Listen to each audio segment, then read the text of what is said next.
Well, good evening, and thank you for joining our Toronto branch webinar for April. My name is Michael Nettleton. I'm one of your hosts for tonight, and as we begin, a few points about the conduct of our meeting tonight. We thank all participants for leaving your cameras setting off throughout the event, as has been preset. Tonight, we're delighted to have a large group attending, and it would be impractical for us all to have cameras on. We will have an opportunity for questions at the end of each speaker's presentation. You may submit these using the webinar text messaging feature called Chat, which sends a message to our hosting team. Please, when you have questions, submit them to the host identified as questions, which you will see in the chat box. We also invite those attending from outside the Greater Toronto Area to identify where you're joining us from by submitting your location also to the host identified as questions using the chat text messaging. And if you begin to experience any technical problems while in tonight's webinar, please do send a note to the host identified as tech questions, and we'll try to assist you. And lastly, we are recording the session tonight with the intent of posting this for later viewing from the Toronto branch website. And now it gives me great pleasure to introduce to you our branch chair, Connie Culbertson, who has a few announcements and will introduce our feature speaker. Over to you, Connie. Thank you, Michael. Good evening.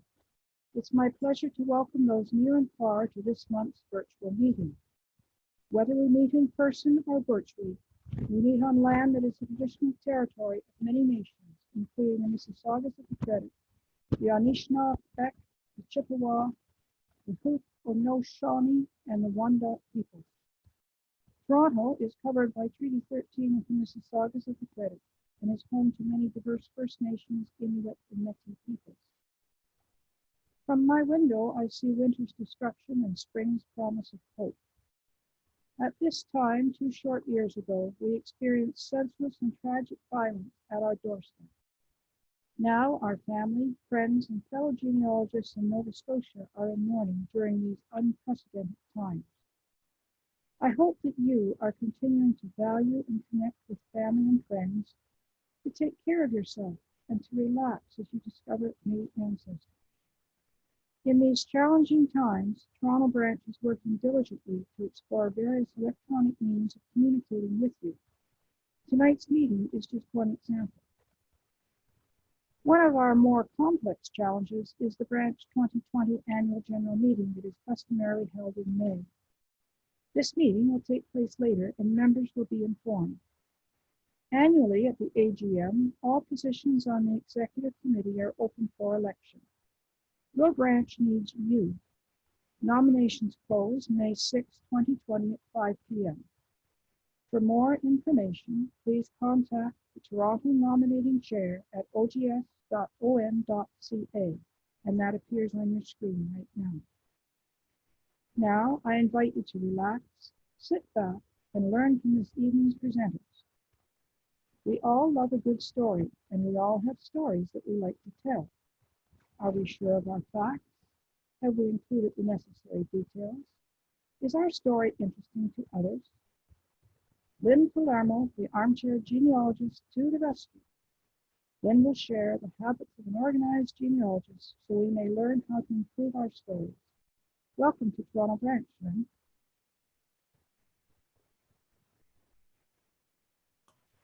Hello.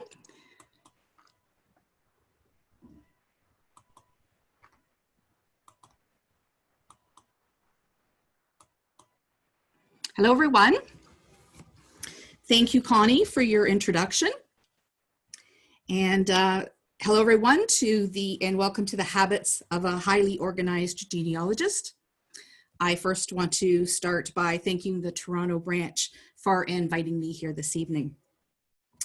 I'm going to start out by saying I do not consider myself a highly organized genealogist.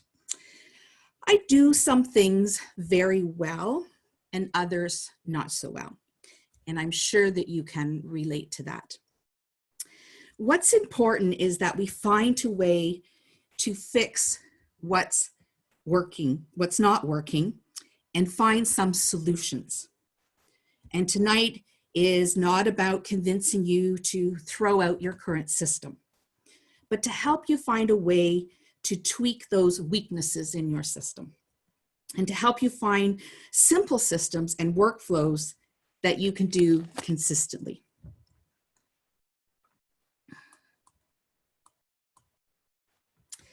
So the first thing that we want to consider before we start reorganizing or organizing our genealogy is by identifying a workflow. What is an organizational workflow for yourself? What do I mean by that? Well, we need to establish for ourselves a process or a system by which we are going to handle our research.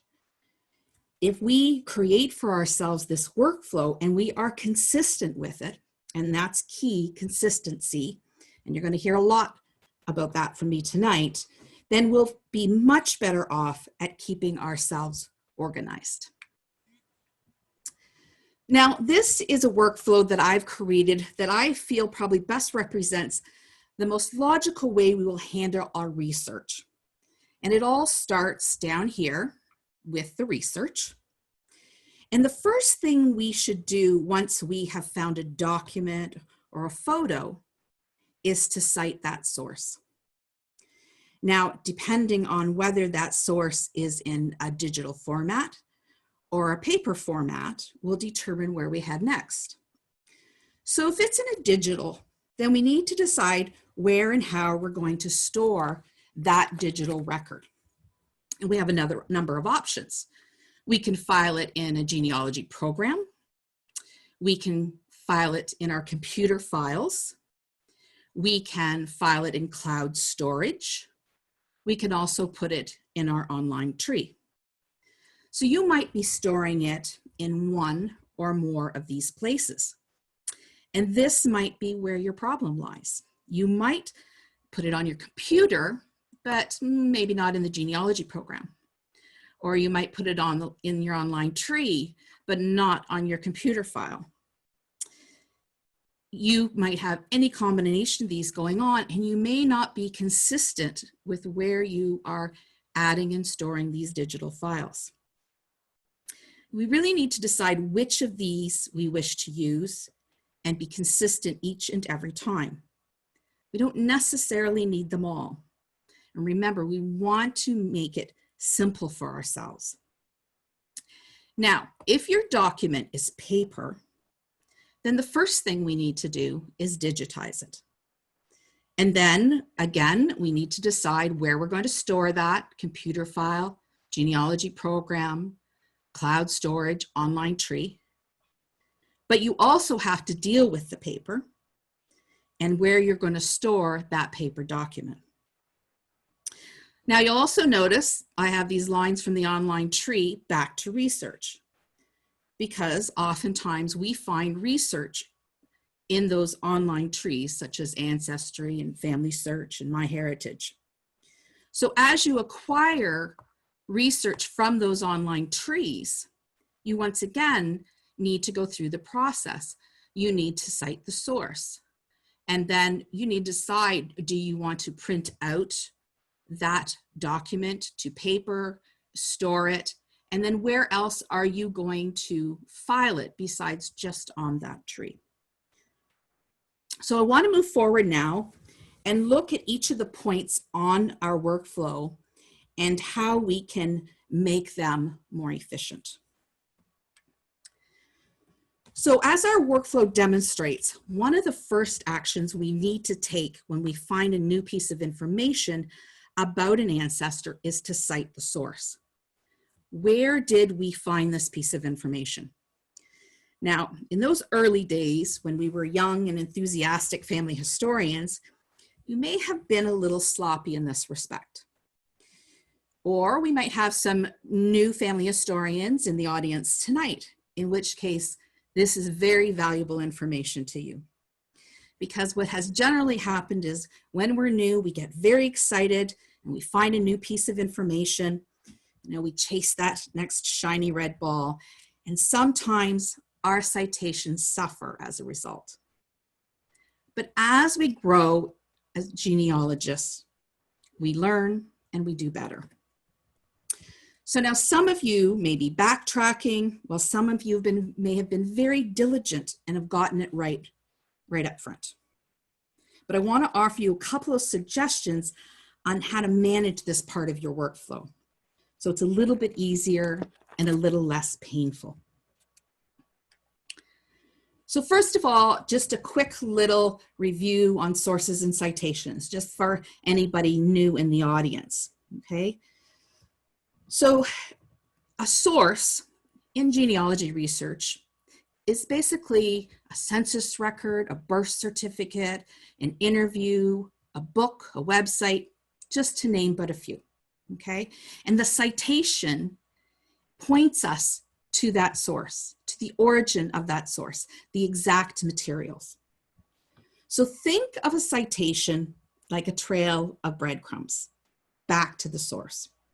It's there to provide a future family member or another genealogist a way to examine the source for themselves and to examine its strength.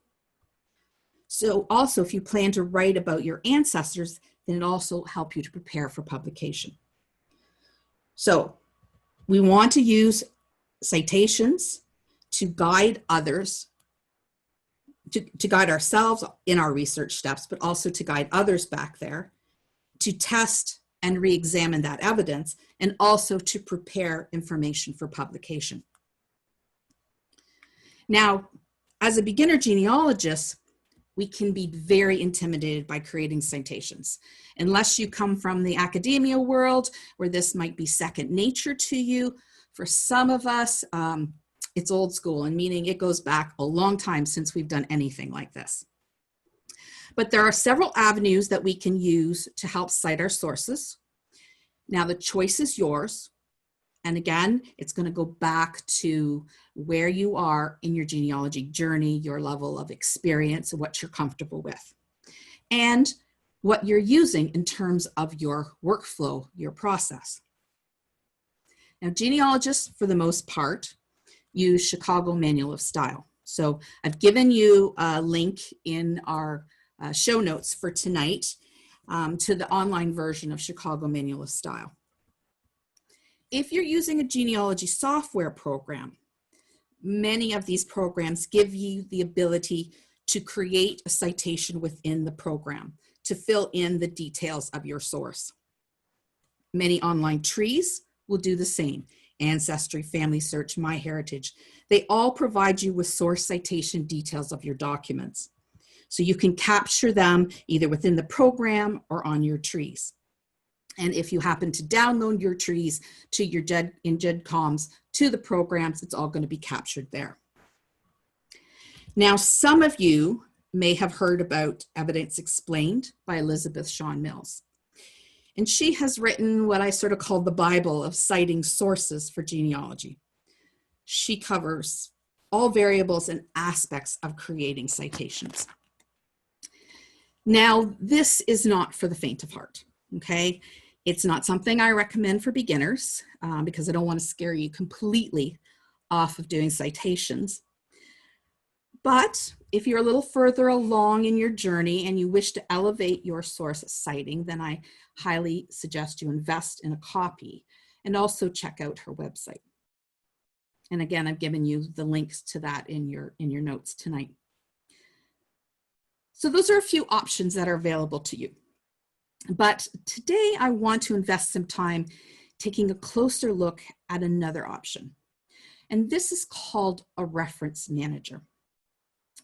Reference managers give us the ability to put in the necessary details about a source, and then it will create the citation for us. Now, my favorite reference manager is Zotero. And I've looked at a lot of reference managers over the years. But I keep coming back to this one every single time for its ease of use. So I'd like to take a couple of minutes and take a look at Zotero. So I'm just going to jump over here to my Zotero. Hopefully that's come up for you. So you should be seeing on your screen 3 panels. And this is essentially my desktop version of Zotero. So in the first panel here is our collections. So this basically, when we want to create a project, we will create it here in the collections. So I'm going to go down here to Death of a Backwoodsman. This is a family history story that I'm writing. Now, in the middle panel, this is where we put our sources in, okay? And then in the far right panel is where we will input the information for that source. So if I go here to, and I click on this book, In the Days of the Canada Company, and we come over here, I can click on book here, and you can see there's any number of items that we can use. So we've got everything from books to blog posts, case studies, conference papers, emails, interviews, letters, magazine articles, newspapers and maps, podcasts, presentations even.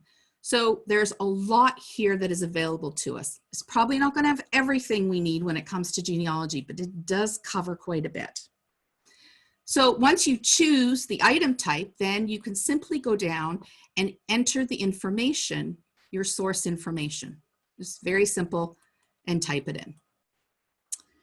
So now we've captured all that source information here in Zotero.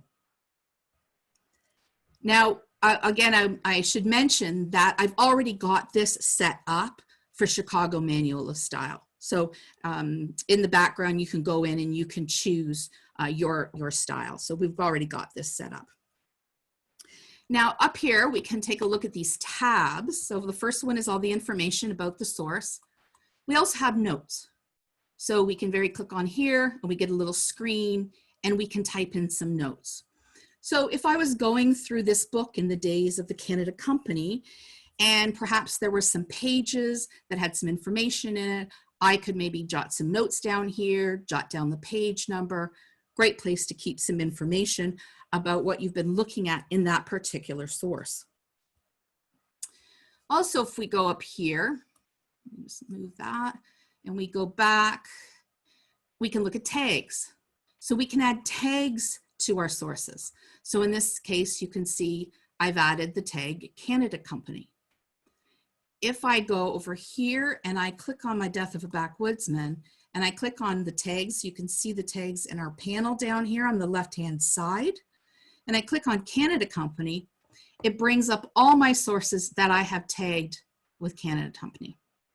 That's a pretty cool feature. So if you're working on one particular aspect in a book or a story, this is a great way to pull up just those sources.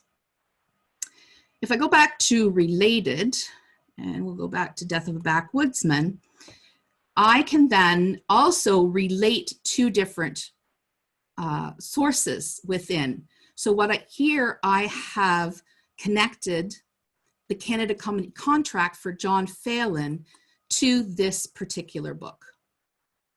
Okay, and so I've clicked on that, and you can see here in the source, now I'm on the Canada Company contract.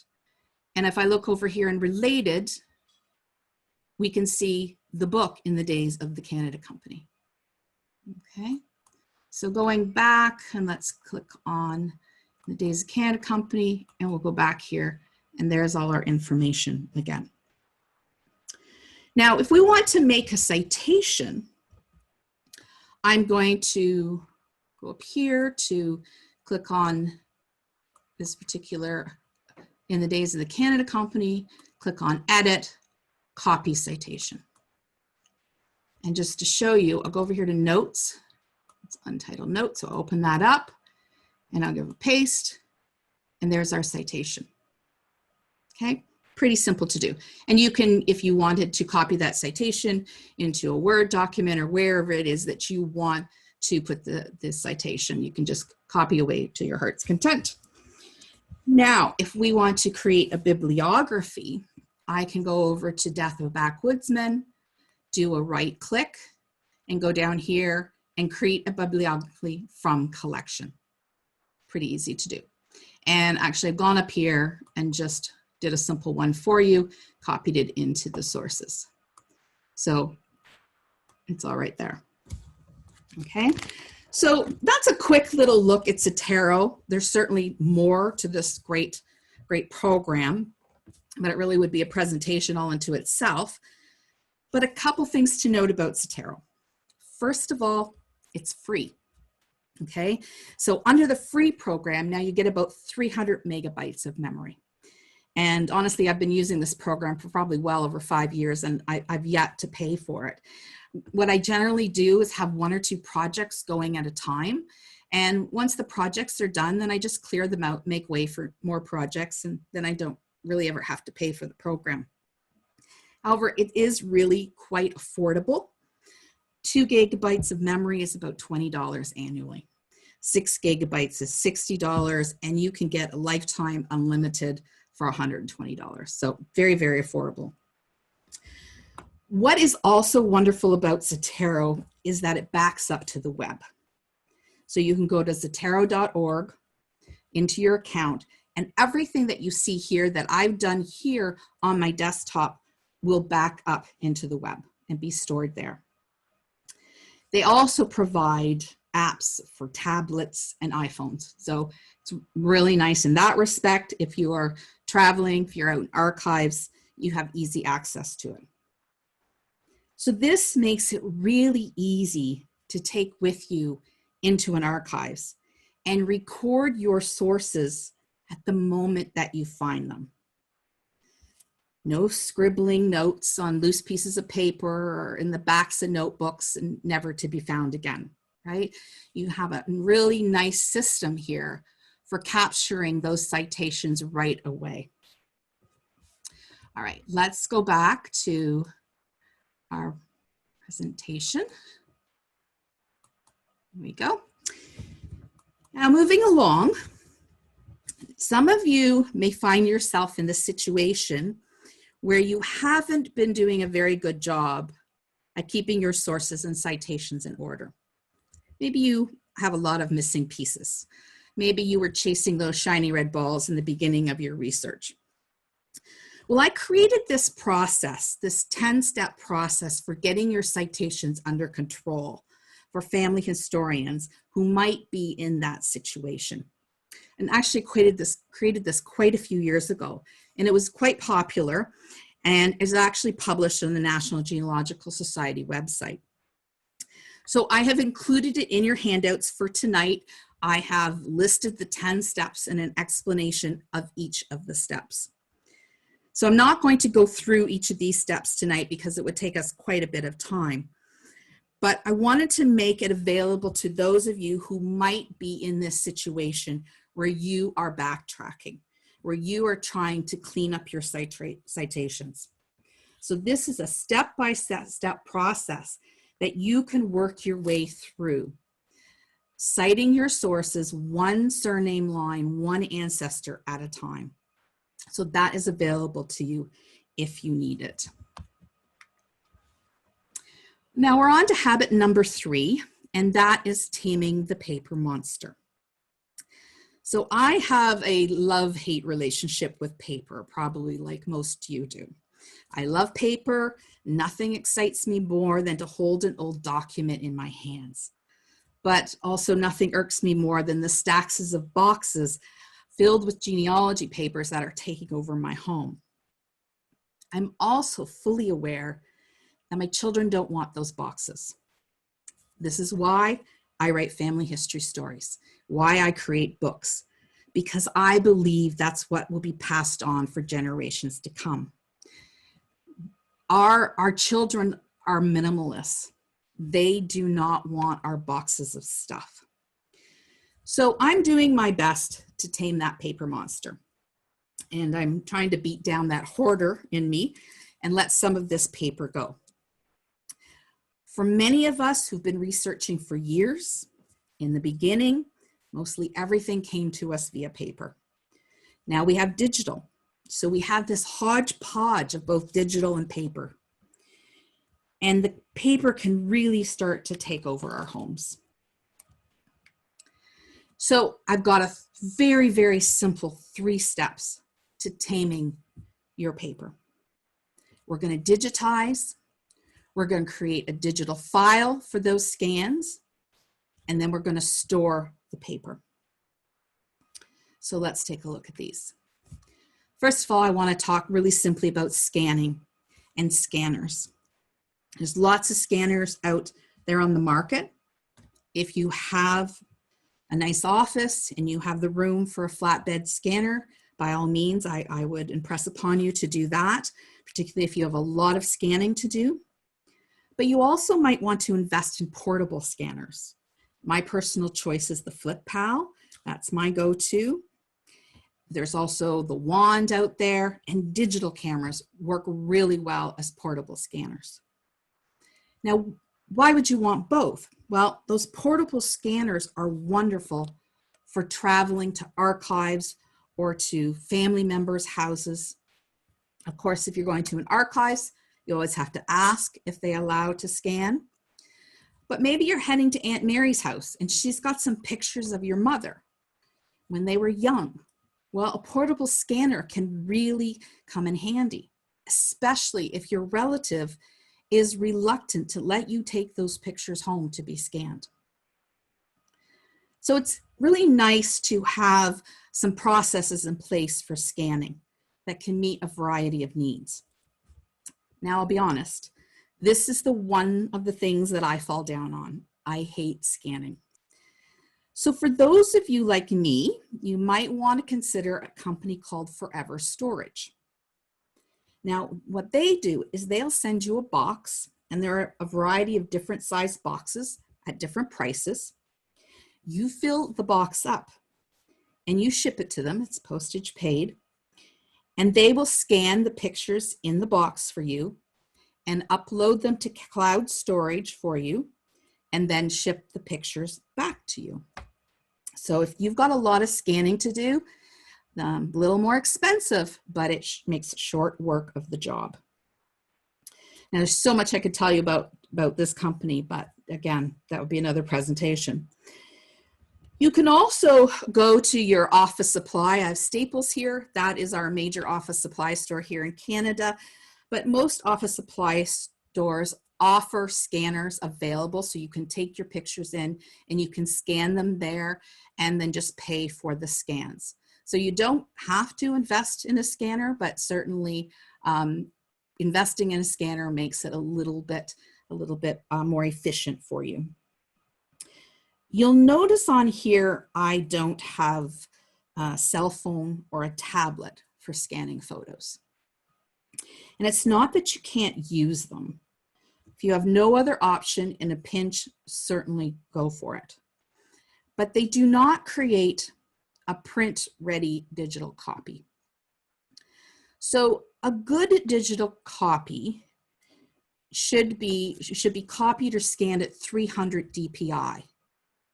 Okay, and that is what is required if you would like to create a photo book or any kind of family history book and put those pictures in there and have really good quality. Then they need to be scanned at 300 DPI. Most phones scan at 72, maybe to 96 DPI. So phones and tablets are fine if you're posting those pictures to websites or social media, but not for printing books. And most printing software will flag those photos if they're below 300 DPI, and they're not going to promise you that they will be of any kind of quality in the print process. This is just a quick screenshot that I did of forever.com. You can see they do cloud storage, they do scanning, they have scrapbooking supplies, they do design and print of books, so I encourage you to check them out.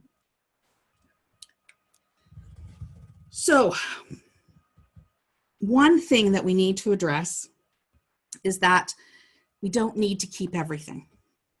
As we are digitizing our paper, we need to make some difficult decisions about what to keep and what to toss. How do we decide? Well, first, is the item worth the time, the space, and the cost of the archival supplies to store them? All right? Are we comfortable with just keeping a digital copy? Is that document vital. So does it provide lineage information? Key information about the person, place, or event? Does it confirm or refute any family traditions? Then we most likely want to keep it. What about duplicate copies? I know many of us kind of got into a habit of, we make a copy, oh, maybe we'll make 2, 3, 4, 5, 6 copies of something. We don't need all those duplicates, especially if we already have a digital copy. So let's let go of the duplicates. Next thing we need to consider is our storage options now for the paper. And I'm gonna take a look at 3 storage options for you: vertical file folders, binders, and archival boxes. So first up is vertical files. This is a very popular method for paper filing. It's fairly inexpensive to use, and the products are easily acquired through any office supply store. They're expandable, so it's quite easy to continue and add to your files as your genealogy collection grows. But the downside is files can be easily misfiled or misplaced, and I certainly can attest to that, because aside from scanning, filing is my other weakness. So I'm sure there's some of you out there that, like me, have a pile sitting somewhere in your office that is the to be filed pile. So I hate filing, and so I tend to stay away from vertical files. Again, files, they can get worn, fall apart over time, require replacing. Nothing irks me more than file folders that don't hang properly. So if you do plan to use vertical files, consider using colored files, folders, and hangers so you can organize your files by surname, family group, or by document type. And you also might want to consider using some sheet protectors for a little added protection of those documents in those file folders. Next up is binders, another popular method. On the plus side, your documents are less likely to get lost when we put those in the binders. There's not that whole filing thing going on, but binders can give you the ability to arrange the contents in a very specific order, and the contents are easy to examine and share. That's for certain. On the downside of things, binders tend to be a bit more expensive than file folders. They require a fair amount of shelf space, and they can get pretty heavy and awkward. But if you decide to use binders, be sure to use tabs in your binders to help organize the contents of the binders. No one wants to open up a binder with just, 300 pages in it with no kind of tabs for organization. You can also use different colored binders for different surnames, family groups, or your document types. And our last one is archival boxes. This is my personal choice. Archival boxes do offer you the best protection of all 3 options. These are the same products that museums and libraries use. However, they are more expensive. Most of these items really can't be found at your local office supply store. However, I have given you a couple of websites in tonight's notes that you can place your order online and have them shipped directly to your door. So in today's situation, that works for us. Keep in mind, if you also buy in quantity, you'll get a better price. So if you've got a few genealogy friends, get together, do a larger order and get a discounted price. Now, if you decide to take this route, you'll find that you can buy archival boxes in a variety of shapes and sizes. Don't spend a lot of money on a lot of different sizes. Try to choose 1, 2, 3 sizes that will hold most of your papers and that will stack really nicely together on a shelf. Now, when placing the documents or photos into archival boxes, you want to separate the items out with some acid-free paper or you could use acid-free file folders as well. Paper is a little more cost effective than buying the file folders, and it works just as well. So what we used to do, because I worked in an archives for a while and you know, we don't have a lot of money, we would get the acid-free paper and fold the paper over, making our sort of our own file folder. And then we put the item inside, and then with just a pencil on the outside of the paper, we would label that item. And then we stack them in our archival boxes. For photos, you can get plastic folders to put your photos in. Just make sure that those plastic folders are labeled PAT, which means photographic activity test, and that just means it's archival quality and it's not going to hurt your photos. Once you have that box filled, then you can put an inventory sheet on the top of the box so you know exactly what is in that box. And then again, label the box by surname, individual, family group, document type. My boxes are mostly surname, but if I have an individual that has a lot of documents, well, then he or she might get their own box. All right.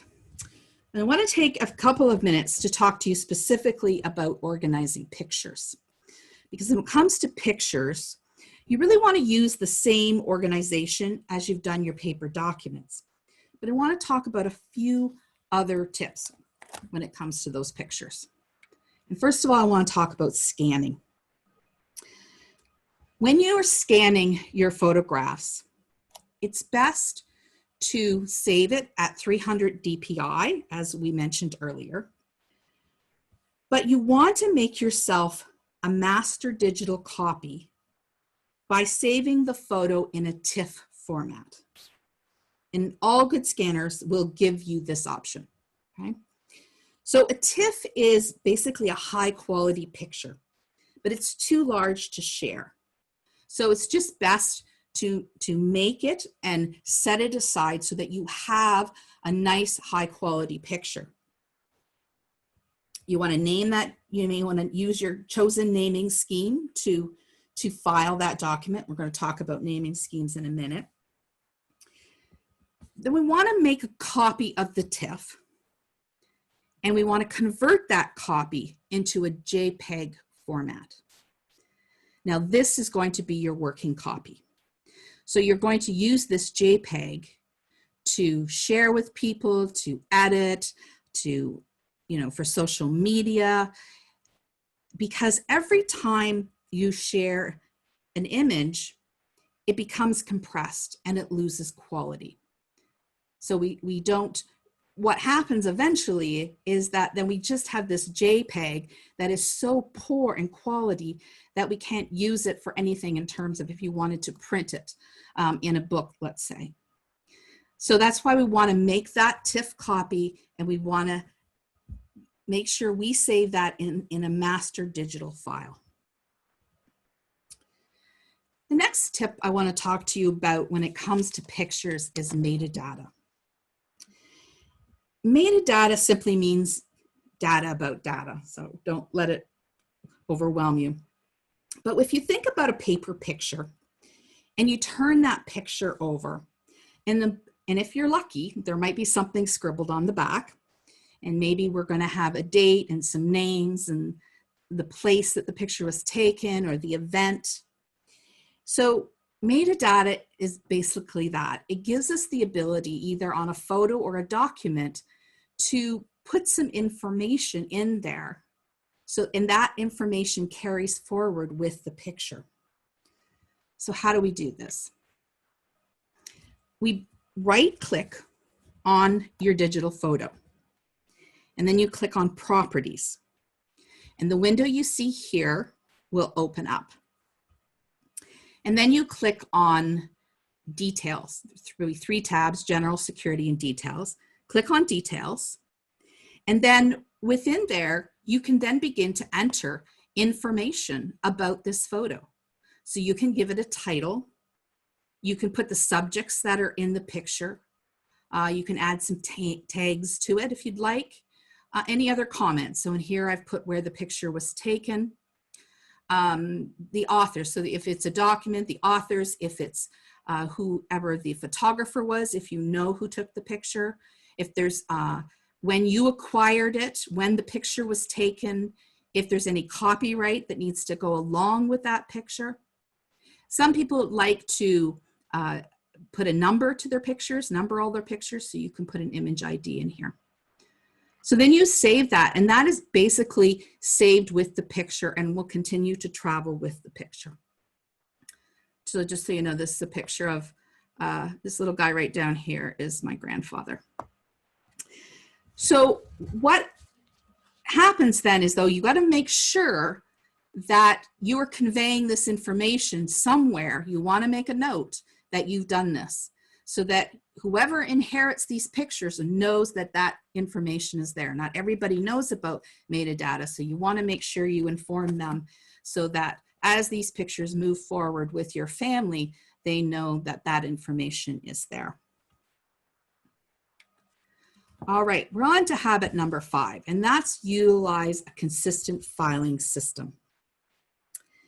Now, likely you are already digitizing documents to your computer, but do you have a consistent filing system? So I want to take a look at some options available to you and maybe some tips on improving your current system. So just some facts up front. So let's start by understanding that there's no perfect filing system. It does not exist.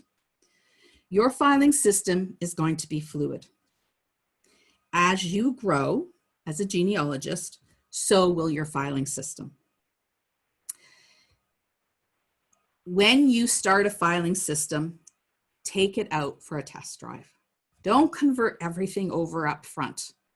Use it for some files, see if it works for you before you go and convert everything. If you've got a filing system in place and you're not using it, lose it. Find one that works for you.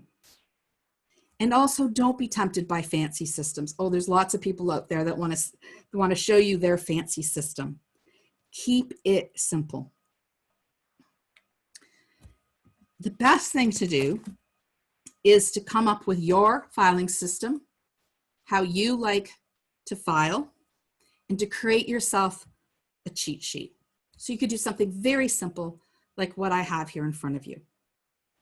So if we look at the top at our source document file names, quite simply, we've started with the name, surname, first name, year, place, what the item is, and the extension. We put just enough information in there so that we know what it is. If we're too vague, we're not going to recognize it. But we don't want to put so much information like we're putting all that metadata in there and the file name is a mile long. So here you can see quite simply, Kowalski Jerome, 1928, Kitchener, home, JPEG. I can easily understand that that is a picture of Jerome's home in Kitchener in 1928. James Phelan, 1851, Canadian Census, Huron, PDF. Okay, so it's going to make sense to you, but also keep in mind, if someone's inheriting these pictures, is it going to make sense to them as well? Below here, we've got research document file names. So again, subject name, item. So Stapleton James research notes. Any other genealogy document file names, Godrich, town history document, Stratford, 1850 map, PDF. So keep it simple, just enough information that we understand what it is. But more importantly, create a cheat sheet, stick it by your computer so that every time you go to file, you're being consistent with it. And that's key.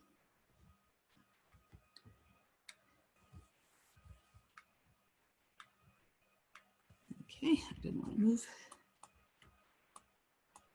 All right, so let's talk about file folder organization. And there's a variety of ways that you can file your digital files. And these are a couple of the more popular options out there. We can do a family unit. So this system is based on creating one file folder for each family that you research. So one family consists of a father, a mother, and the children. I know genealogists who like to file by source. So this is creating one file folder for each type of source document. So all the census records go together, birth records. You could create subfiles for surnames and names within those records if you wanted to break it down a little bit further. And then we have surnames, and this is my chosen one. The system is based, I create a file folder for each surname and then a subfolder within that file folder for each name. So this is what mine would look like. I've got my surnames, Kowalski, Demeter, Vogel, Stapleton. Within there, I put all the first names, so Jerome, and then I would list, I would have his birth certificate, his death certificate, marriage, the census records I have for him. If I have a lot of pictures, I might put a folder in there with all the pictures. Okay, so I would do that for each of the surnames. For the women, I keep them under their maiden names. So this keeps it very simple for me. I know what their maiden name is. I know where to find them. For me, genealogy is about the people and the stories. So when I'm ready to write a story, I want all the information about that particular person in one place. I don't want to have to go looking for it in a variety of files. So this is why this system works the best for me. Now I want to slip back to Zotero for a minute, because I want to show you how you could create your file folders in Zotero, or mimic them or mirror them in Zotero. So I've got a collection here called the Family History Research. If I open that up, you can see I have a variety of surnames. And then within the surnames, I have the individual names. So if I click on John Phelan, I've put some sources in here for John. So you could go ahead and mirror what you have on your computer in Zotero. And what's nice is here, Canada Company contract for John, I can open it up. And I actually can, if you can see the link here, you can link that item right here into Zotero. So if I double clicked on this, it would open up right here in front of me. Because we're on Zoom, that won't work quite that easily. But let me see if this will work. There it is. So this is the Canada Company contract. And like I said, I can link it right into Zotero, double click on it and have it open up right there. And go back to Zotero. All right, same thing. If I go down here to, I've got the transcription of the St. Lawrence Steamboat records. I've linked it here. And if I opened it up, there it is. John Phelan, wife, 2 children. And there's the numbers of the Canada Company tickets. All right, going back to Zotero. So that's handy to have, in that you can link your file folders in your computer directly into Zotero. The other thing that I've done is I've got this Canada Company contract. This was actually given to me by a cousin, Peter Mullen. And so he did not have it cited. He just handed it to me in a bunch of files. So I know that I can get that citation. I can acquire it through the Ontario Archives, and I've actually put the information in here. So what you could do is, if you're going to the archives, you could actually make a list here of the things that you need to retrieve. And I've tagged this. So if I click on Ontario Archives, it would pull up for me everything that I require to look at the Ontario Archives while I'm there, and have all my notes ready. So again, really simple to take to the archives, and know exactly what you need and be able to put that information right in to Zotero, and it doesn't go missing, and you're well organized. All right, let's go back then to our presentation. Okay, so moving along, I just kind of want to sum up some best practices for your naming scheme. Choose what works for you, okay? Keep it simple so it can grow and adapt with you. Make a cheat sheet so that you can be consistent, and make sure your digital files reflect the same system as your paper files. Okay. So let's talk briefly about backing up our files. We need to make sure we're backing up these files and keeping them safe now that we've got them all digitized. So what do I mean by that? Well, we want to make a copy of our files that is stored off of our computer. If we don't do this, and for some reason our computer crashes, our digital files are lost. Now there's plenty of options out there on how you can back up your files. So you can use USB flash drives, SD cards, you can use an external hard drive, and you can use cloud storage. My preference is cloud storage, and I want to talk a little bit about that today because I know that that is a fear for many people. I want you to embrace cloud storage. Often when I talk to classes about putting their information into the cloud, I get a lot of people who are very hesitant. And most people don't understand it, while others fear that, they're handing their research over to someone else, and that company might go out of business, or they may not get access to it, or it might not be safe. At its most basic level, a cloud storage system is a data server that stores your computer files off your computer. So when you wish to retrieve that information, you access that server through a web-based interface. And then the server will either give you access to the files or send you the files. Now there are hundreds of different cloud storage systems out there. And these cloud storage companies, they invest a lot of money in security measures in order to limit, the possibility of any data theft or corruption. They also want to make sure that they keep their reputations intact. They live and die by their reputations. If they cannot secure your computer files and provide a reliable service, well, they're not going to be in business very long. So if you're unsure about cloud storage, then I highly recommend to go big. Choose some of the bigger cloud storage programs out there. I've listed a few here for you: Dropbox, Google Drive, Apple iCloud, Evernote, OneDrive, MyCloud. I have used all of these, okay? That most of them will offer you entry-level free amount of storage before you have to pay.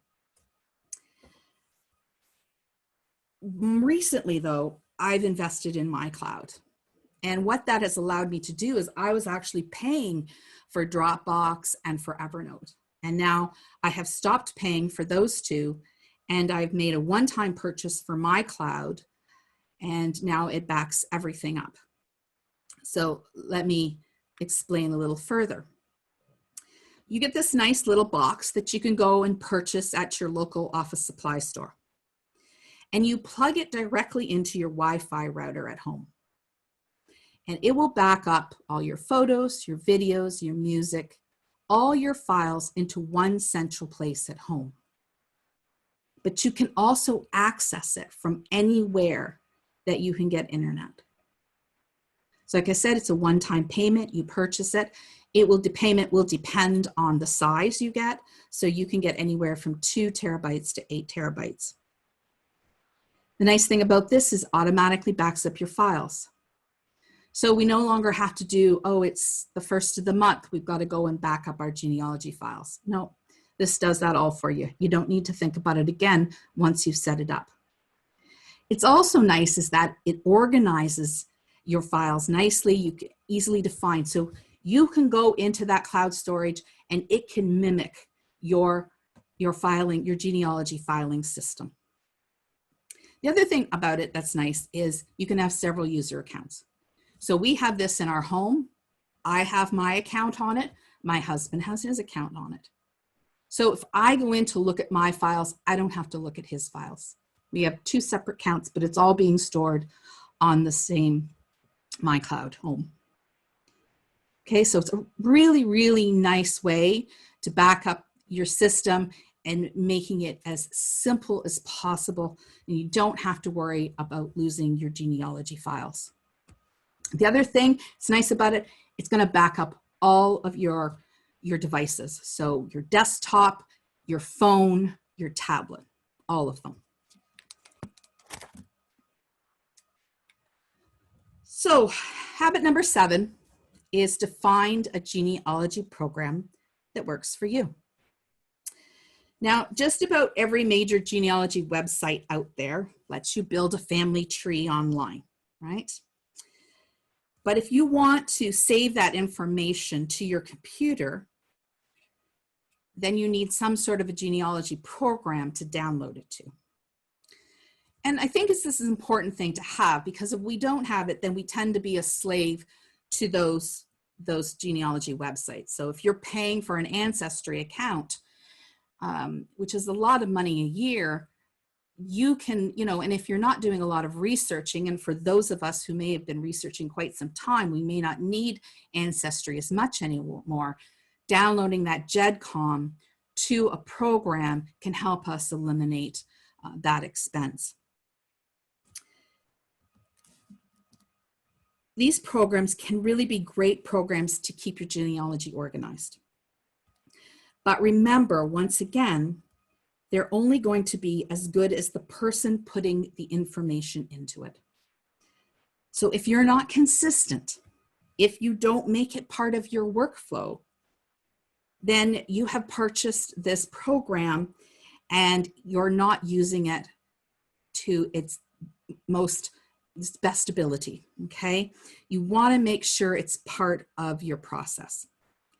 But the other thing I want to remind you of too is that at some point you might be using a genealogy program, but at some point you need to think about exporting that information out of the program, particularly if you're looking at passing on your genealogy to someone else. They don't want the program. They don't want to maintain the program. And I recently came across, was in a situation where someone came to me and their mother had died and she was using Family Tree Maker, and they could not get into Family Tree Maker they couldn't get into these files to open them up. They didn't have the program. She didn't have the program on her computer anymore either. And so I couldn't get them open. And I actually sent them to Family Tree Maker, and they were very kind in attempting to open them, but they couldn't open them as well. So we kind of had to hope that whatever was on that program, she already had in her filing cabinet. But like I said, your descendants don't want the program. You want to make sure you've got to have a game plan in place for exporting that information out of the program. So what is the best genealogy software to buy? Well, whichever one works for you, okay? Compare them. Take them for a test drive. I've given you a link in tonight's notes. It's actually a Wikipedia site, and it does a great job at comparing all the software programs. There's actually more on there than I even knew existed. I've listed a few here for you: Roots Magic, Family Tree Maker, Legacy Family Tree, Family Historian, Reunion. These are some that you may want to get started with. Most of them will offer to you a free trial. So Take them for a test drive. See how they work for you. I also would suggest that you create yourself a little shopping list. What are you looking for in a genealogy software program? And it will depend on, again, your experience, where you are in your genealogy journey. So for me, training documents and videos. I do not want to wade through a 400-page manual. If there's something that I need to learn how to do in the program, I want to be able to go to a quick video or a quick little document and learn very quickly how to make that happen. Of course, it has to be GEDCOM based. I want a place where I can put notes, because I always find there's lots of exceptions to the rules in these programs. And so I want to be able to have a place where I can put those notes in. It has to be easy to use. It has to be intuitive to the way I work. And that's where the test drive comes in. Obviously, we've got to be able to put our sources and citations in the program.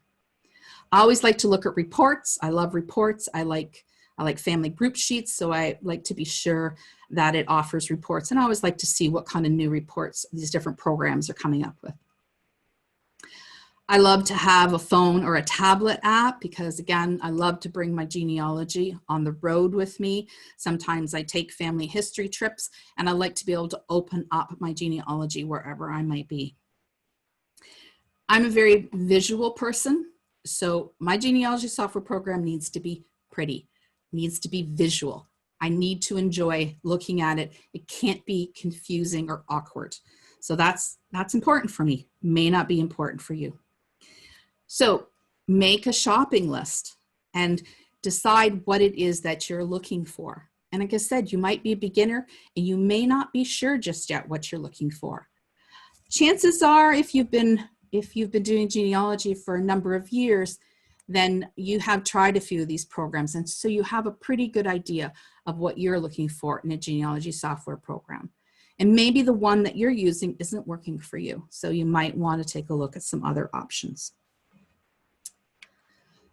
All right, we are coming to the end here. So I want to just finish up with a few simple takeaways. I hope that you take these away. More than anything else, I know you've got some tips and some tools on genealogy organization, but I think these 3 principles, I hope, stay with you. Keep it simple. Create your own workflows, systems, processes, so that you're handling things in a very particular manner only once. And be consistent about it. Create those cheat sheets so that you follow those systems consistently. And I'm going to leave you with this last thought. Habit is the intersection of knowledge, what to do, skill, how to do it, and desire, want to do it. Thank you, and I'm happy now to take any questions. Wow, thank you, Lynn. That's tremendous. And I'm left with just a general sense of, wow, I know there are some questions out there. And as Lynn noted, we now have the opportunity to pose those. We've already received a key question, which is where to get the speaker notes. And we will be posting the notes with the recordings of tonight's session. And do check the Toronto branch webpage. That's torontofamilyhistory.org. And if you didn't catch it or don't know it, that will appear on a slide towards the end, torontofamilyhistory.org, approximately Wednesday when we get the recording of the session posted with that. So now to pose a question for Lynn, please send us a message using the text messaging feature called chat. For those who haven't mastered it yet, you'll find that in your control bar, typically at the bottom of your window. When you press chat, it will open a panel or a floating window, depending how you've configured yourself locally. And from there, you can send a message to the host identified as questions. You will have received a text message from questions saying, I'm the one you send to, and please be sure to send questions there. there so that we make sure we get them. So we'll try to respond to as many questions as time allows, and given our numbers, we will be merging or combining questions if similar ones arise from more than one person. So hopefully that'll be fine. Behind the questions mailbox is our co-host, Ann Brown. So Ann, do you have a question for Lynn? I have a couple here right now, Michael. The first one is from Doris. She wants to know if the underscore between words is necessary. No, it's not necessary. No, it just, for me, I find it visually easier to read rather than having it all run together. Some people use periods. Again, what works for you. Okay. Lynn wants to know if you prefer Apple or do you use a PC? I use PC. Okay. All right. Mary wants to know if there's an offsite option for MyCloud. She worries about fire or flood. Yes, yes, absolutely. I didn't mention that, but yes, MyCloud does back up to a cloud storage system. So if that box gets damaged in any way, it is stored offsite. Okay. Elizabeth she says she has a very old version of Family Tree Maker 11, and she has read recently that GEDCOM has been updated. Will I have a problem if I want to download that and upload it to a newer version of the software? I doubt it. As long as it's taking a GEDCOM, you should be okay. Okay. And JC would like to know, oops, I lost it. JC would like to know, sounds as if you could use Zotero to organize your home library. Is that true? Yeah, you could. Absolutely, you could. Brilliant idea. Okay. And Katerina wants to know about Forever. Could we scan our own photos, etc., and store them in Forever ourselves? Yes, you can. Yes. So you don't have to use that service. So they do have cloud storage, and that there's a cost to their cloud storage. But you can scan your own pictures as opposed to having them scan. Yeah, so you have that option. And Geraldine wants to know, where do you get Zotero, please? Oh, Zotero.org. Okay. And that seems to be it for now. Wonderful. Okay, well, then I will add a question which I didn't send to you. And I was just amazed to know, Lynn, that you only have one pile of documents to be filed. How do you get to that? I lied. Yeah, I know, right? Very good. Yeah. So, yeah, I'm sure we all have that question. Yeah. So, but it is, I found this very helpful. So thank you very much. Now, I'd like to call up Connie, who has a few words to share with us as we proceed. Lynn, you have scattered so many breadcrumbs along the trail to us learning about our ancestors or discovering our ancestors, that we're more able to tell their stories. I thank you very much, and thank you for coming to the Toronto branch this evening. Thank you. Well, thank you. So before we thank you again as well, and before we call up our second speaker for the evening, we'd like to recognize those who are attending from a distance. And I will just note that if there are any others, you can pass those along to questions, and we will share that further. Now I'm just shifting our screen here. We have people from all across the province of Ontario, north to south and east to west, as far north as Dryden. Wonderful to have everyone with us. Ingersoll, London, Burlington, Waterloo, Strathroy, Fergus, North Bay, Barrie, Deep River, Ottawa, Prescott, Peterborough, Trenton, Bowmanville, Kingston. Thank you all for being with us. We have people from at least 5 other provinces, which is amazing. We have from Calgary, Alberta, Saskatoon, Saskatchewan, a couple of different locations in BC, Saanich and Kelowna, Halifax in Nova Scotia. Our hearts are with you there. And St. John, New Brunswick, and at least 9 states. And thank you all for coming in from Minnesota, California, Arizona, Kansas, Utah, Illinois, Texas, Virginia, and New York, again, across the continent. Delightful to have you with us. Now, if there are others from outside the GTA, you can let us know that. Please be sure to use the questions mailbox. Now, we're going to take a moment to try something a little bit new as we prepare to shift between speakers here and call this a form of genealogical research. I'm going to be calling up a vote, which I'll put to you here, and just getting that ready. And what the vote question is of great interest to us. And that question is, what is the one drink that is most likely to accompany you while you're doing your genealogy? And if you could answer that in the poll, I'm seeing the answers coming. Wow, you guys are fast at doing this. Right now, water's in the lead. In case that inspires you to give us any other votes as we go along. And as soon as we get most of the polls, I've got 3/4 of people already voted. That's fantastic.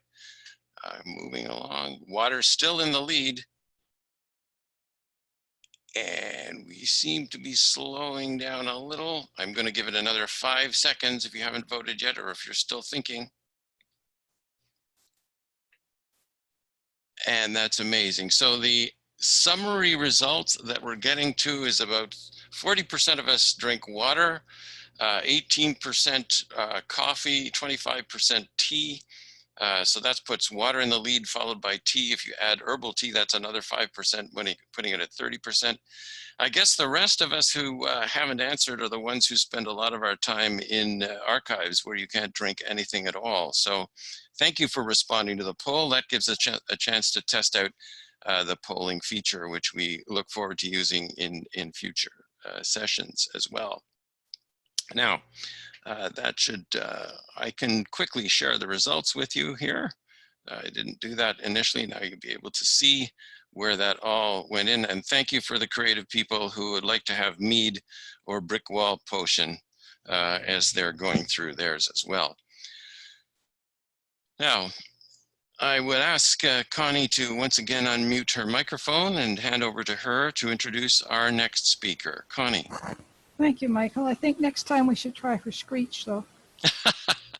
That's on my list. Oh, I see. Yes, it's my pleasure to introduce Janice Nickerson to you this evening. Janice is a member of the Toronto branch in the Association of Professional Genealogists. Janice's interest in Upper Canada genealogy has taken her along a road with many twists and turns, including researching her ancestors to crime and punishment, estates and wills, just to name a few. An experienced researcher, writer, and storyteller, Janice will provide us with a glimpse of daily life 100 years ago as told in her mother's letters to her son. Janice?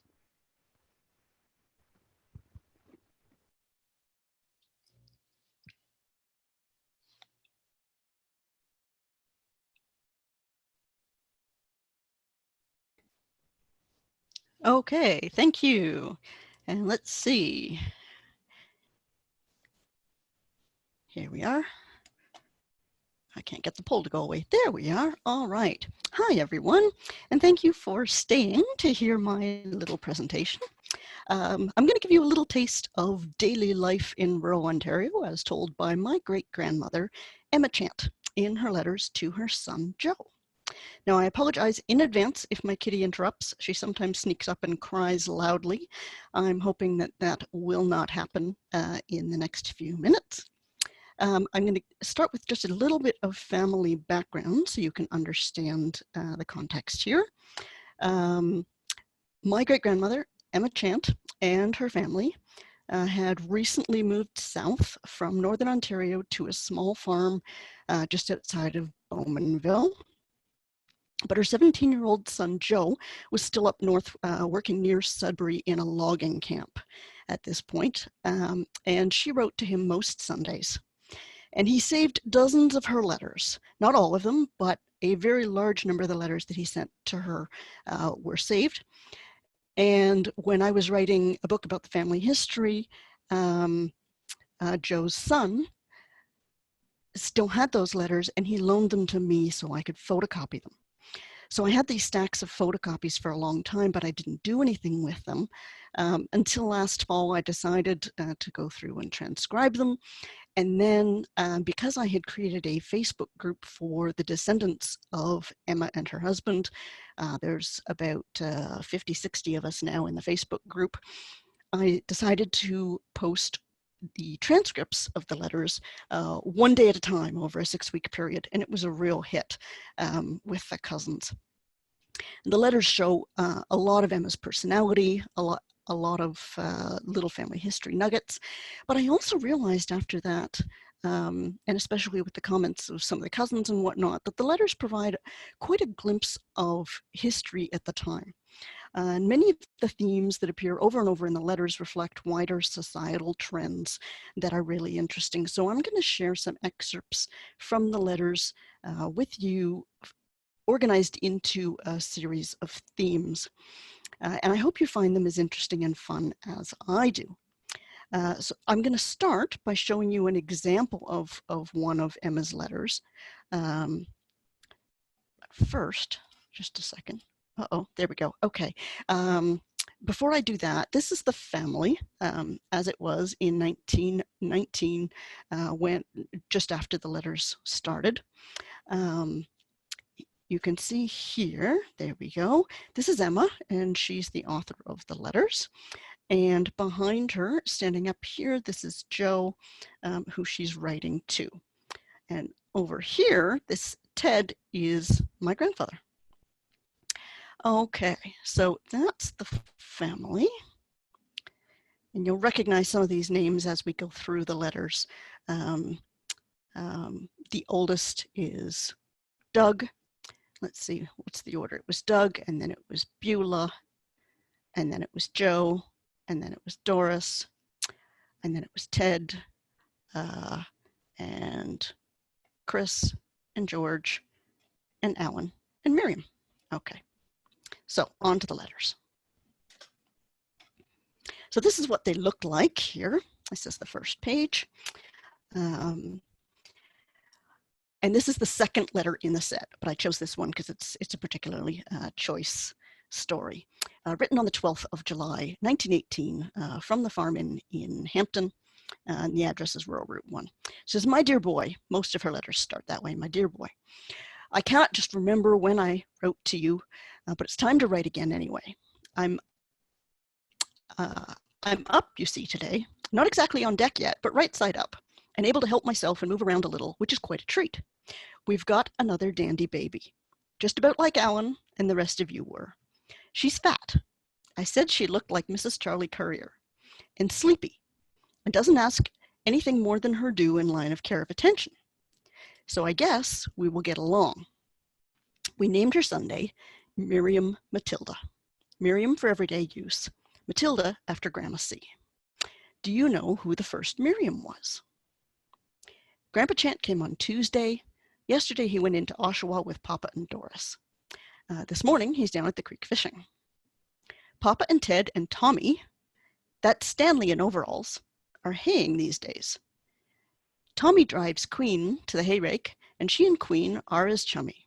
Morgan is being allowed all the rest they can give him, and if he grows much more, some circus will buy him for an elephant. I must tell you about my nurse. She turned out to be an Eldad girl. Her name is Taylor. They live between here and Enniskillen on a farm. Her dad is superintendent, Eldad, a school section. Her only brother, president of the E-League, not sure what she's referring to there, and she was a great success here and about the nicest girl we've met. Have they told you about our pup? A bob-tailed collie with a wide white collar and 2 front feet. The rest of him is tan. I named him Ring. Ted was tickled to get his letter and will answer as soon as his rush is over. Is Rudder still the right address? It's the best one we know. With love to you, my dear boy, your mother. There's a lot to unpack in that letter. So moving back, is it going to let me move back? Come on, back up. No, hang on. Oh dear. It's not going to let me back up. I'm sorry, just a moment here. Okay. So she starts off announcing the brand new baby, and I just find it extraordinary how nonchalant she is about announcing this baby. This is her 11th child. She lost one baby early on. She's 45 years old. She's just had her last baby, and it's almost, barely worth mentioning. And they'll get along as long as she doesn't ask more than her due. Amazing. I already knew that her grandma, that the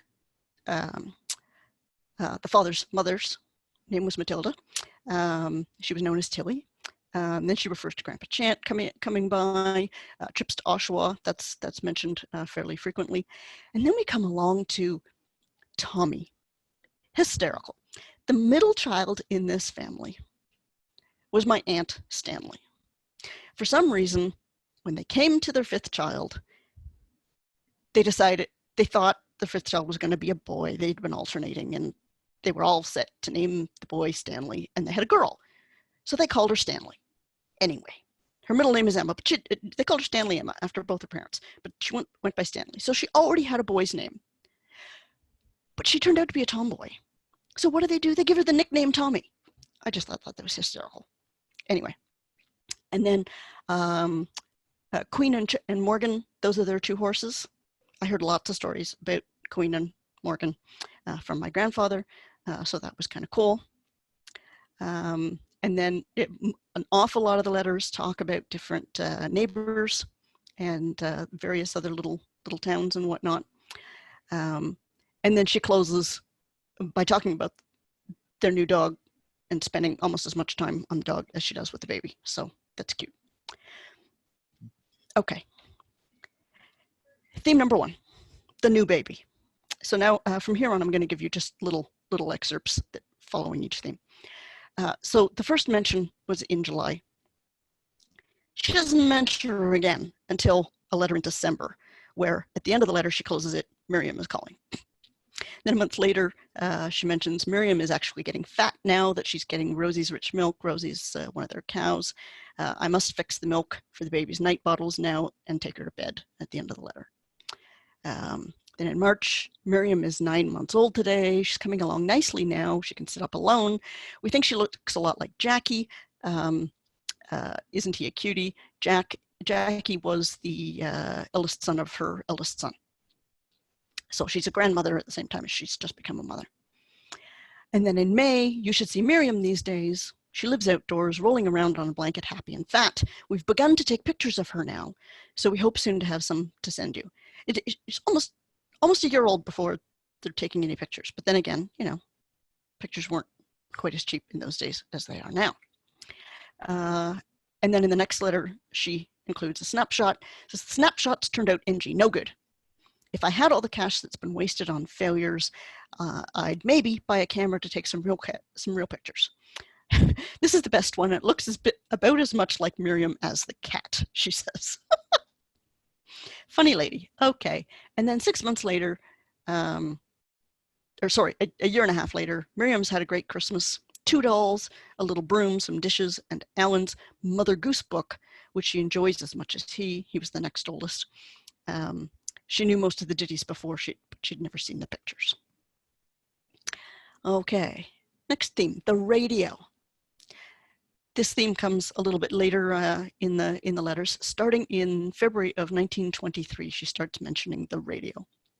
Papa and Ted, and I may as well admit me too, are having the time of our lives teasing the radio. Did I tell you Emerson was fixing us up one? Emerson's a cousin. He was out last week with it, but it didn't work, so we took it back and we got it again yesterday. He heard concerts all week over it, but we can't seem to get it tuned up quite right. For though we catch scraps of speeches, music, sermons, etc., we can't get anything plain. It's about as aggravating as a Ford engine. Next week, I missed my letter writing on Sunday. Emerson was here fussing with the radio, and there didn't seem any chance. A couple of weeks later, still the radio isn't much of a success. We've picked up concerts, reports of hockey matches, lectures, etc. Occasionally quite plain for the operator, but too indistinct for those away from the machine. He admits now that he's baffled, doesn't know anything more to do to make it work. Our radio's working fine, or our radio was working fine once since you were here, but now it's back in Emerson's room for repairs or something. He wanted us to go in tonight to test it. Perhaps we will tomorrow. A few months later, finally, we've been getting some pretty good results from the radio since the last time Emerson fixed her up. Papa heard all of Lloyd George's speech in Pittsburgh. Just now, Ted, she gets distracted for a little bit, is listening to a concert from Chicago, but he says it dies down to a whisper once in a while. Okay, next topic, the flu. Amazingly enough, a whole bunch of people in the Facebook group, cousins and whatnot, they didn't know what flu they're referring to here. So I had to point out to them that there was a major pandemic going on, and this is why she's mentioning the flu. It's not an everyday flu. The first mention is in December 1918. We're having fine, clear, frosty weather here now. It ought to spoil the flu. It was seasonal, right? So in winter, it wasn't as bad. Papa was in bed 2 days last week, stomach again, and of course, everybody thought we were in for the flu. January, we're always so glad to hear from you or from the North Bay folks now to know whether your luck still holds as to the flu. It's still around here too. Harold Gifford and Foster Snowden. Did you know him? Hilda Langmaid's young man worked for Percy at Langmaid all summer.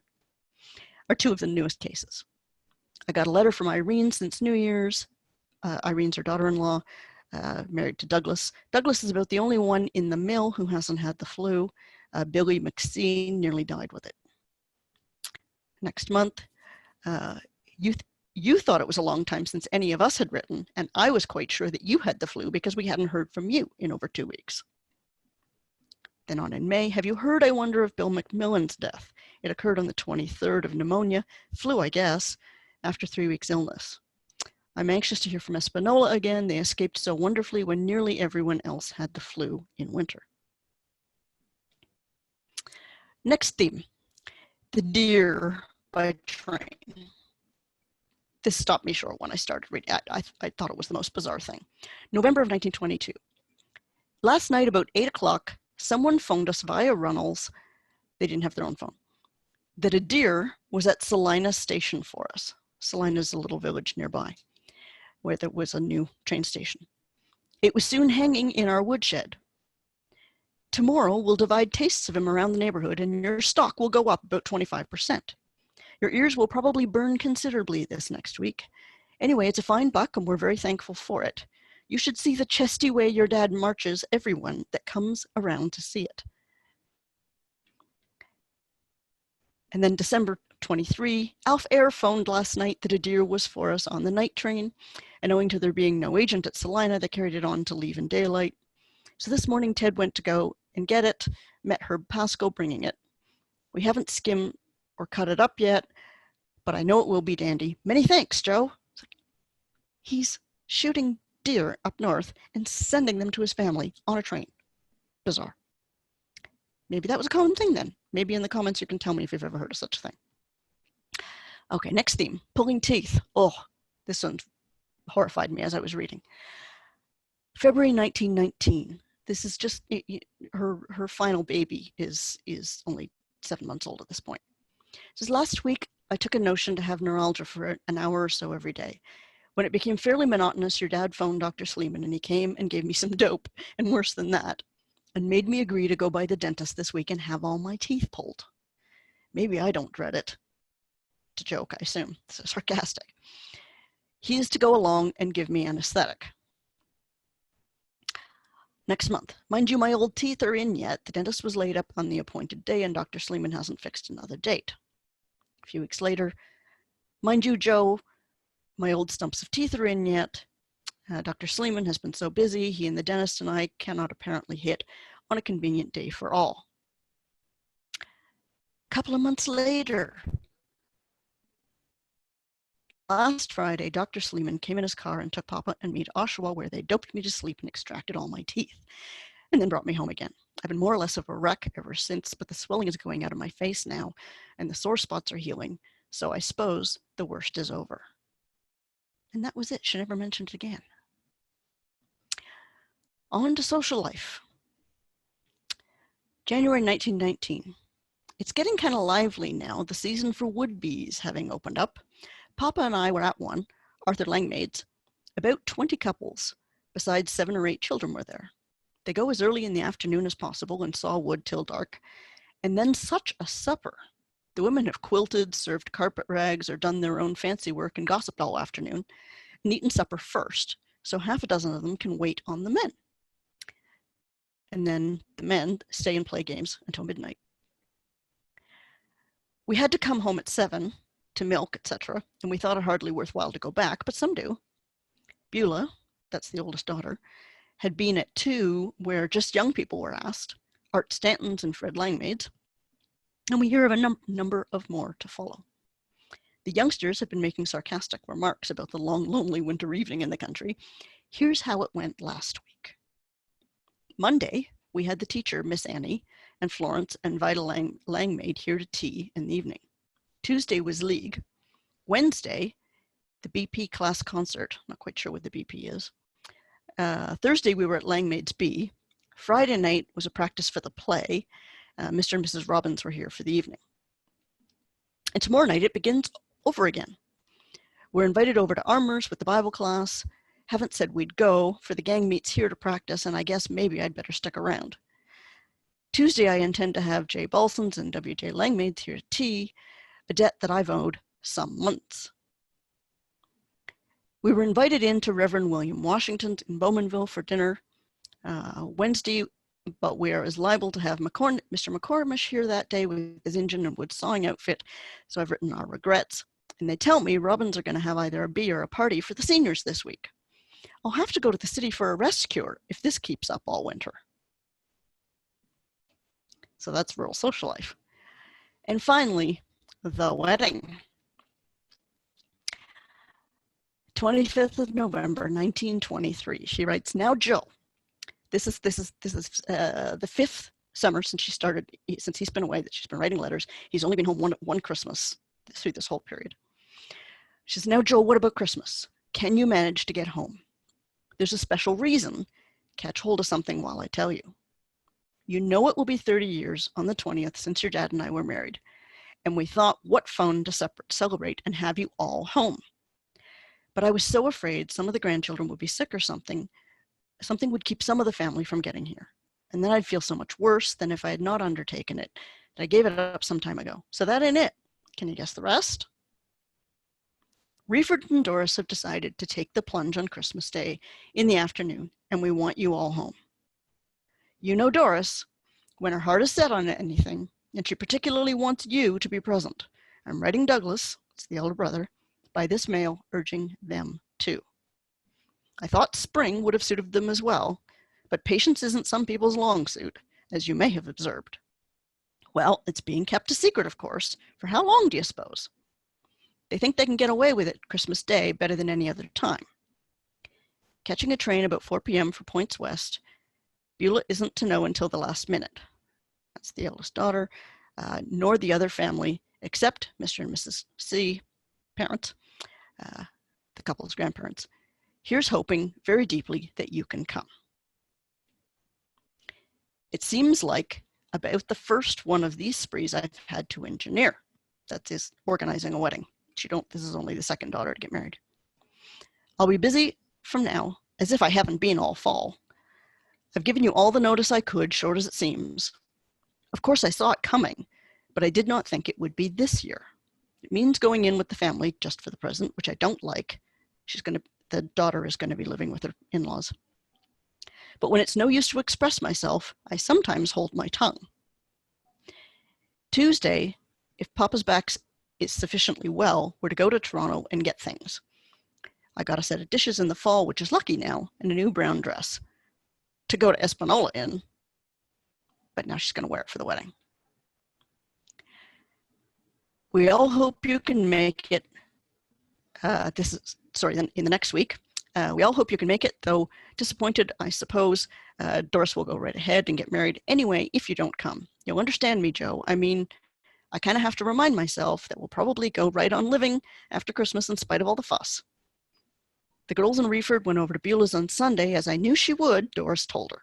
So now she's all excited and wants to come home with 2 babies to help mother. Well, Stanley, that's girl Stanley, the next daughter, has promised to give me scads of time to get over this before she springs anything. He did show up, by the way. January, after the wedding, Thursday evening, they got their Shivavari, or however the heck she's spelling it, reception, surprise party, whatever you call it. Gave them a $25 library table, speeches, confetti, refreshments, confetti, ice cream, congratulations, and more confetti. They would have come over yesterday to gather Doris's remains, their chairs, etc., but it was such a blizzard of a day, we didn't see anything of them. They may come to tea tonight. I'm so queer about confetti and crowds and such that I elected myself to stay at home that night. I suppose I'll be explaining that for some time. So there you have it. Some snippets of rural life 100 years ago. And I'm closing here with an anniversary photo when they finally did have a big celebration for their 50th anniversary. That's Emma in the middle here, surrounded by her children and their spouses in 1943. There's my grandpa, and this is the couple that sprung the wedding 20 years earlier, and Joe, who she was writing to. So thank you very much, and I guess we're going to take some questions now. Thank you, Janice. Indeed, yes, we're now have the opportunity to take a few questions. I have one. Which is Stanley in that photograph? Do you know? Aunt Stanley is right here, the gorgeous one. There you go. Thank you. I was dying to find out. So we, in case there are other questions, send us a message using the webinar chat feature as we did before, and you can send those along to questions, and we'll pose that to Janice. And do you have a question for Janice? I have one. Actually, it's not a question. It's in response to Janice's deer question. From Carol, she says, not deer, but during World War II, my grandfather got fresh dressed chickens from my aunt in Kansas, pack it in ice, and mailed them to us in Miami, Florida. Couldn't get any in Florida. Yikes. So there you go.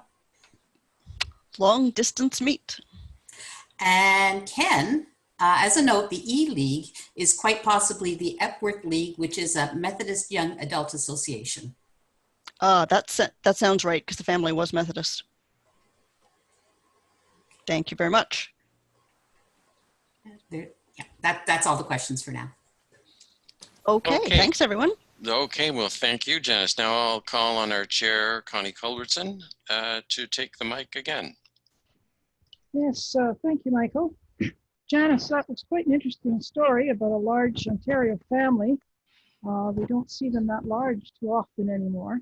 And I was especially interested in the cursive writing, which has now become a lost skill. I expect that you'll have more to build on with your storytelling about family in the future. And thank you very much for joining us tonight.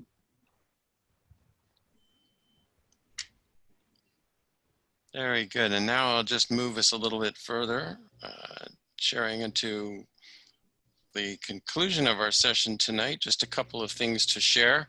Thank you for those who shared with us that they're coming from further locations, including Edmonton, Quebec, which we hadn't registered before, St. Thomas, Spring Bay, and Kingsville, all around in Canada, and those from Pennsylvania and West Virginia who checked in. Thank you all for being able to join with us tonight.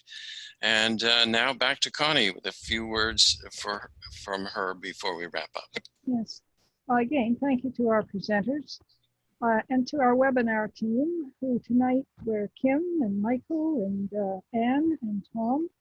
We couldn't have done this without you, obviously. It's been quite a lot of planning and detail work, and I think all of us who are listening are very appreciative of your efforts. I'd also invite you to join us at our next monthly meeting on the 25th of May at 7:30 p.m., where we'll have another glimpse of genealogy. And stay tuned and stay safe. Good night, all.